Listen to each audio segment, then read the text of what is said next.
Poor spider, I will burn your home in order to escape.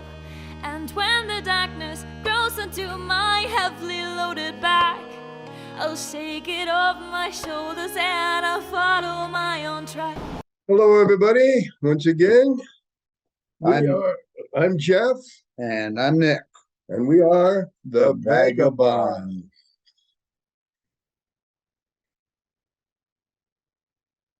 We're going to be talking to former Navy SEAL Eli Crane, also an entrepreneur. And oh, that's right.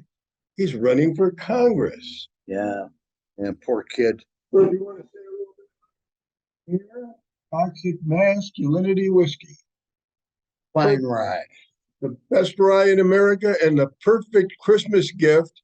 Even if you don't drink, just having it on the shelf at your house when some of your more liberal guests drop by for the holidays will be worth the money, believe me. Keep an eye on your grandmother and make sure she's not replacing it with tea. Absolutely. Okay, now we're going to get set here.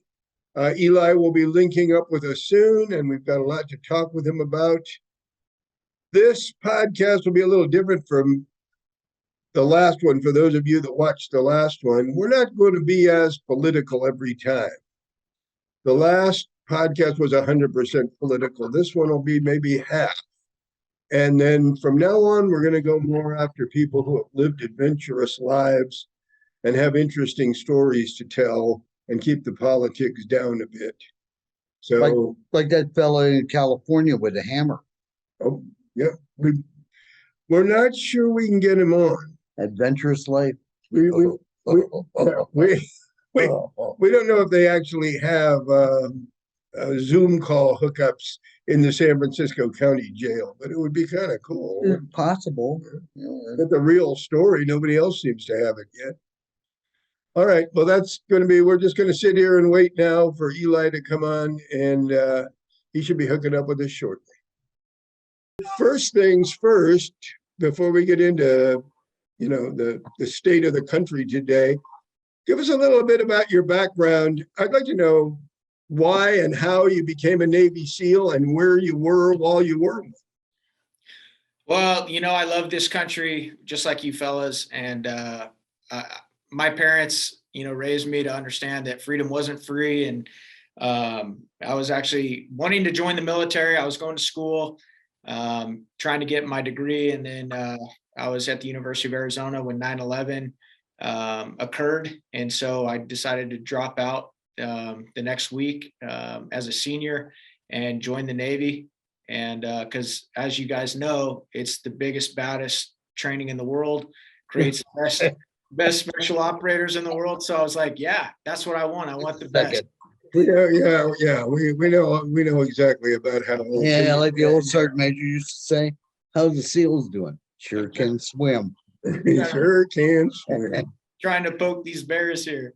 And a good job of it too. Like. Yeah. So were you originally from Arizona? Yes, sir. My parents are from Iowa, but they moved out here to Arizona. My dad was becoming a pharmacist. He went to Iowa State, then he finished up at Arizona. And they had a lot of good pharmacy jobs out west. And so my dad ended up, finishing up his degree in Tucson, and then he moved us down to Yuma, which ended up being a benefit to me because I spent 3 deployments in Iraq, and Yuma's kind of like Iraq with English street signs. So yeah, it's really hot. It's really Sierra hot. Vista. Yeah, no, but I met a lot of great people in Yuma. And had some of the best Mexican food I've ever had in my life. And, I wouldn't change it for anything. And I still have a lot of good friends back there. And, but I came back here to the Tucson area to go finish school. And then, 9/11 kicked off, and I said, hey, I got to go be a part of the next generation that steps up for this country. And so that's what I did. Well, when and where did you go through BUD/S? Did you do it in Coronado? Yes, sir, I did. Yeah. I actually had No, to. I hate when they call it surrogate. I think they're trying to steal something. Yeah. Okay. Keep an eye out. That's right.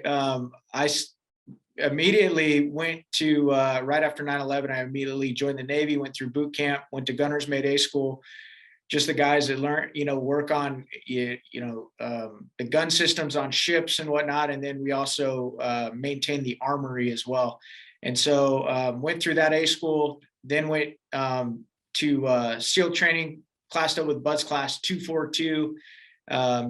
Made it through Hell Week, which is our hardest part of training. But then I was performance dropped about a week and a half later. Oh, wow. Yeah, that was, it was tough. It was definitely a tough lesson learned for me. When you get dropped from out of buds and that, there's no safety net. Like in the Army, if you get dropped out of SF training, you always got the Rangers or Airborne or someplace to go to. So where did they send you when you had the performance failure? So they sent me to the I USS. don't want to say failure. Okay. Well, it was a failure. And, it's like, but I think that oftentimes our failures are where we will learn the most. And so I failed. I deserved what I got. I got sent to the fleet for 2.5 years to the USS Katy. Oh, jeez. Sorry. The fleet. Bunch of bosons. The fleet is where the Navy belongs. Let's face it. Yeah, well, That's right. That's right. So that's a real name. Always You got bell-bottom dungarees and that little white hat. went to the Dixie fleet. Cup, called the Dixie Cup. Yep, that's right. Went to the fleet for a couple years, came back, classed up with Bud's Class 256, made it straight through that time, and then went to SEAL Team 3, where I did my last 3 deployments in the Navy, all 3 to Iraq. So no, where is 3? Are they an East Coast team? no, sir, they're a West Coast team. They're in Coronado. West Coast team? Yep.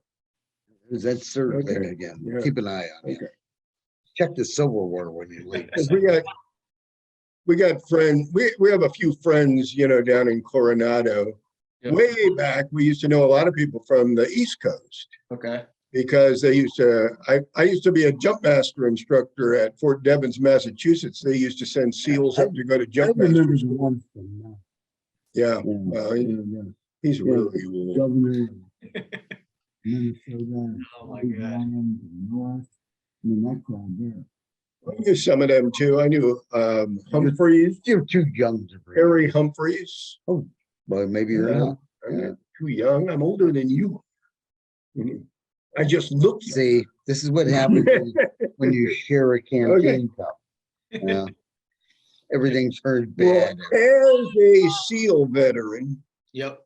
what do you think about what's going on in the military right now? And as a potential probable congressperson, what can you do to fix it? Yeah, I'm sure I have probably pretty similar thoughts to what you guys think yourself. I'm pretty concerned about what I see going on in the military. I'm concerned about what I see going on in law enforcement, the FBI.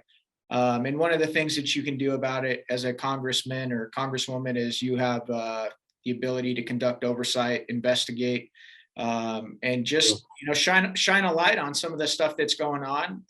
You can subpoena evidence, emails, etc. And so I think that that's a really good start, so that the American people get to understand how their tax dollars are being used, whether or not they feel like we the people feel like our military is still focused on what it's supposed to be focused on, instead of becoming a big social experiment. And so in Congress, and if you feel like it's warranted, you have the power of the purse. You can defund a lot of programs that you feel no longer are focused on what they're supposed to be focused on.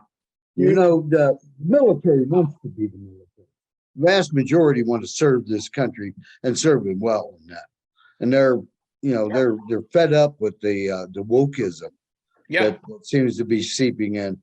I remember another group of young freshman congressmen years ago that went up there to straighten things out. What was the name? Not the Patriot Party, the Tea Party. The Tea Party. Yeah. And they got up there and they found out the entire system was rigged against them. Yeah. If you can't get on the committees, you got no power. Yeah. That's hopefully you and the other young freshman congressmen that are going up there have a plan to change that system so that it's not so parochial. Yeah. put it that way. And then you can link up with some of the veterans that are already there. Do you know any of the other SEALs that are already serving? Like Yeah, Dan, I know plenty of the veterans that are already up there. But I'm going to be honest with you guys. I mean, it's like, when I first did my first combat tour, you guys did your first combat tours. I mean, it was just like the learning curve is steep. You feel like you're getting fed from a fire hose. You try and learn as much as you can. You try and make solid allies. But at the end of the day, there is a learning curve, and we'll see what we find. oh yeah, I've never made any promises for some of the reasons that you guys point out. I realize that I'm going into a big body of 435 people that has existed long before, I was even thought of. And in many ways, I know that body often is designed to protect itself as it is to, probably more so than it is to actually do what the people of this country want. But, that being said, because, I did learn that the only easy day was yesterday, and, giving up isn't an option. I'm willing to go try. And so that's what this is about for me. God bless you for that. Yeah. But you guys know the deal. You guys, we've talked several times at events. Like I don't have this glorified vision of who I am or what I'm capable of. I'm just a humble guy, and I'm going into the belly of the beast, and I'm hoping that I can find some allies, and I'm hoping that people have had enough of a belly full of this that they actually send, some like-minded people like myself up there who are, willing to actually, pick a hill to die on, and, not worried if they get reelected, the next time. And I know that maybe some constituents of mine hear that and they're like, no, Eli, we want you to stay. We want you to stay there. We haven't invested this time.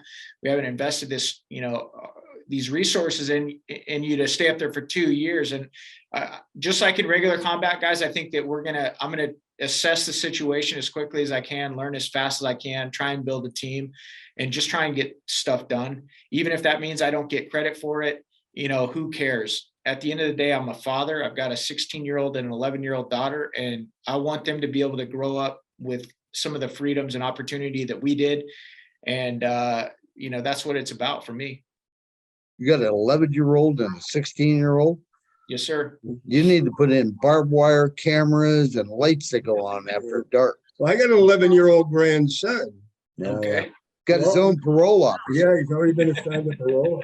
Yeah. His whole life thing is to be in special forces. And Well, I'm we're sure working on he wants to be a team guy. he's turned down he's the crazy seal. enough, Well, we have a friend who we worked with on many occasions in the past. When you read our book, Vagabonds, Tourists in the Darkness, she's in there, and she married the guy that was the commander of the Buds course at Coronado for a while. Oh, He was a really? lieutenant commander then, and he What's John's last name? it starts with a K. I don't know. Frankenhouse. I don't know what the hell it's. Anyway, he was the commander of the Buds as a light commander, and then he was made a master chief before he went over. Yeah, he's a master. Got manners and learned how not to scratch his testicles with a fork. Yeah. And she was saying, we got to get your grandson into the SEALs. I said, get out of here. My grandson is going special forces. Of course, that choice will be his when the time comes, but Yeah. he's nutty enough. I always thought of He was throwing himself off high diving boards when he was 2.5. Yeah. So, Of course, it was his grandfather throwing him off the top of it. someday maybe we'll introduce him to your daughter. Anyway, let's get back on something serious now. Yeah. The border. Yeah. We are but after the horrible state of affairs in the U.S. military, our second big issue is what the heck's going on at the border. And we understand your opponent in this race is really weak on that. Yep. Yeah, no, he is, there's something called the National Border Patrol Council. They're a bipartisan organization that endorses candidates, regardless of whether they're Republican or Democrat, who they feel are going to be strong on the border. They endorsed me in this race. But at the end of the day, guys, this stuff is common sense. You guys understand security. Anybody who's ever done the work that we've done understands security. It's really not that hard, but it actually takes people that haven't sold out, to, all of these different packs, big businesses who don't want to pay, American labor. A lot of these globalist interests that don't want any countries in the world to have their own sovereignty anymore. And at the end of the day, I think President Trump was doing a really good job with border security. He wanted to finish that border wall, which they made a ton of fun of him about. Oh, walls don't work. Well, actually, they do work, and they've worked since the beginning of time. That's not security all by itself, but as you fellas know, security is just a series of overlapping deterrents. You don't have real security with any one deterrent, a wall included. But if you do a better job of, if we finish that border wall, if we fund our agents, if we make sure that they have the technology that they need, if we put pressure on, some of our friends and neighbors to the south, like President Trump did with Mexico, and telling them that he was going to levy tariffs on them if they didn't supply us with 17,000, National Guard soldiers. If we use common sense, this isn't hard. It just takes people that, again, aren't beholden to any special interest group that has an agenda that's not America first. The thing to remember here is that we're at war. From our point of view, from where we sit, right. We have 5 million illegal immigrants that have entered this country. And if you saw the news clips last night of the caravans that stretch for miles leading to the border of trying to get in under that wire before the election, and that if only 10% of the people that have come into this country have criminal intent, that's 500,000 criminals on the street that weren't here before. It's a situation that we cannot sustain. I'm hoping that when the governor, Carrie Lake, gets elected, that she follows through with her programs, and that hopefully Congress will back the governors of the border states in closing that thing up. I'm hoping so too, fellas. And it obviously, that you mentioned a pretty big, aspect of what's coming over that southern border in just the criminal element that's coming over it. But we've got to expand that and look at what else is coming over that southern border. You've got a bunch of drugs that are now flowing even more freely than they did before, because our Border Patrol agents are tied up with, thousands and thousands of illegals every single day from 150 different countries. But one of those specific drugs, fentanyl, is the #1 killer of Americans 18 to 45. They got enough fentanyl in this country to poison everybody if they think about the water system. Yep. No, absolutely. And then you've got the sex trafficking. The United States of America, a lot of people don't know this, is the biggest consumer of child, sex trafficking in the world, which I think is pretty disgraceful. And last year alone, fellas, over 22 members on the terrorist watch list were encountered at that southern border by our Border Patrol. That doesn't even count the gotaways. And this year they're saying the number's going to be way higher than that, and it's just like, don't be surprised when, we used to say all the time in the military, play stupid games, you win stupid prizes. Don't be surprised at all to see another 9/11 on US soil. And, it's like, it's just unbelievable what's going on in this country, and how, to me, and I know you guys feel the same thing, border security shouldn't be a partisan issue. It shouldn't be a Democrat, Republican, or independent issue. It should be, every country in the world should be able to have its own sovereignty. And, unfortunately we have. But that's nationalism, which is a dirty word. Well, they're trying to, that's what they do with everything. They try and change the vocabulary. They've tried to change the vocabulary of, they've tried to co-opt the word racist. Now, it doesn't mean what it did when we were growing up. Racism when we were growing up meant that, somebody thought they were superior because of the color of their skin, or mistreated somebody else because of the color of their skin. Now it's not, that's not it at all. You could not have done anything to anybody harmful, but because if you have the color of skin that the three of us do, you're inherently a racist. Yeah. Would that be OD Green? Well, the sad thing is, fellas, this is all a part of cultural Marxism. And you fellas, being old school commandos like yourselves, you guys understand one of We the wrote best a ways. book on that. Yeah. That's right. Yeah. One of the best ways to defeat an enemy is to divide and conquer, right? And Absolutely. get control of Well, his that's- communication, get and- control of the power, get control of the And transportation. get control of the children and start Yeah, indoctrinating them early, and they're sure as hell doing that. Dude, Yep. Okay. Oh. Shh. the old song. Yeah, every once in a while I have to put a jolt of electricity into the two lugs Oh, I that come out of the am sides of German. his neck. Yeah. But yeah, well, you got all the right opinions, all the right attitudes, all the right ideas, Eli. And we're proud of you. And we're, Really. and I mean, you're the younger brother. even crossing that little line between the healthy competition of the Army and the Navy. We need more people like you up there. We really do. Well, thank you, Because fellas. We need veterans that understand what's going on in the real world. And we learned our lesson with the Tea Party guys. Yeah. They got up there, they had all the zeal, all the knowledge, all the data in that, and the system was stacked against them. That's not gonna happen. But if you ever need any help navigating the darker pools of underworld Washington, I lived there for quite a while. This is the I'm your man. Yeah, You know a guy, huh? Yeah, I bring that little subway back and forth between the House and Senate office buildings and the Capitol more times than most serving With members. no night vision either.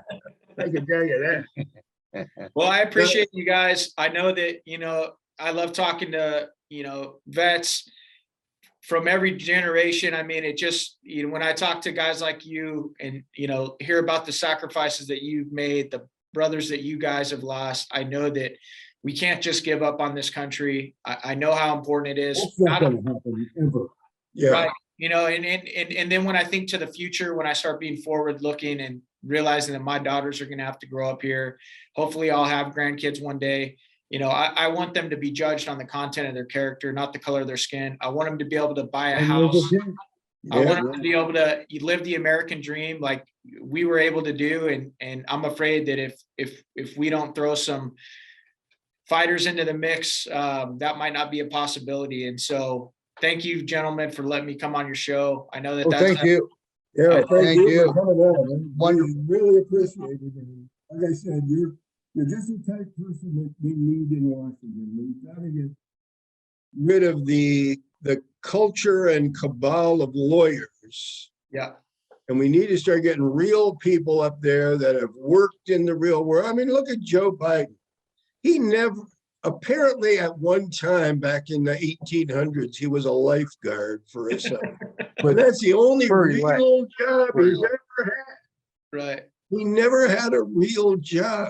And those people don't understand. They can't. It's impossible to understand what the world is like when you've never been outside the Washington bubble or worked. It's impossible. You've never worked. You've never run a business. You've never made a payroll. You've never had to make a decision. If I pay for this, I can't afford this. And which one is most important? They've just been writing checks and creating money with a computer for the last 50 years. Yeah. And Ridiculous. let me add this. You're going to Congress also has a positive effect because you can probably dispel some of those rumors about the two of us. Just a little small push for the friends and that, That's right. That's right. I'm sure there are plenty they're of not, they're not that plenty of- bad. plenty of rumors about you guys. They probably got a file this thick on you too. Oh, hey, See, that's a Navy deal. Always got a file on. I had the privilege of seeing my KGB file Oh, yeah. So Yeah. did I. in 2003, a file that was mostly produced between 1975 and 1982. And it was And they had pictures. Pictures. Oh, I bet Oh. they did. Neat. It was a major general from the director at 9 named, he goes, "Oh, neat. You were with such and such a unit. I hope you're not here to assassinate me. No, I'm here with a $800,000 check if you'll agree to be the representatives for this metals company. You know, old things Right. passing, you know. Yeah, Right, Yes, right. there is a future after the military, and you're proving. it. Yeah, you're great. That's more of a future than we had. Yeah. Yeah, look at it. Don't forget to subscribe and don't forget that GoFundMe site. Jeff and Nick need money.com. all right, Eli, we'll let you go. We know you're really busy. Get out there and do some more campaignifying. Yes, Win sir. the seat, brother. My Win the seat. God, we want you to win that seat. Yeah. Yep. God bless you guys. God bless you. We'll see too. you soon. We'll see you soon. See you Over soon. now. I hope so. And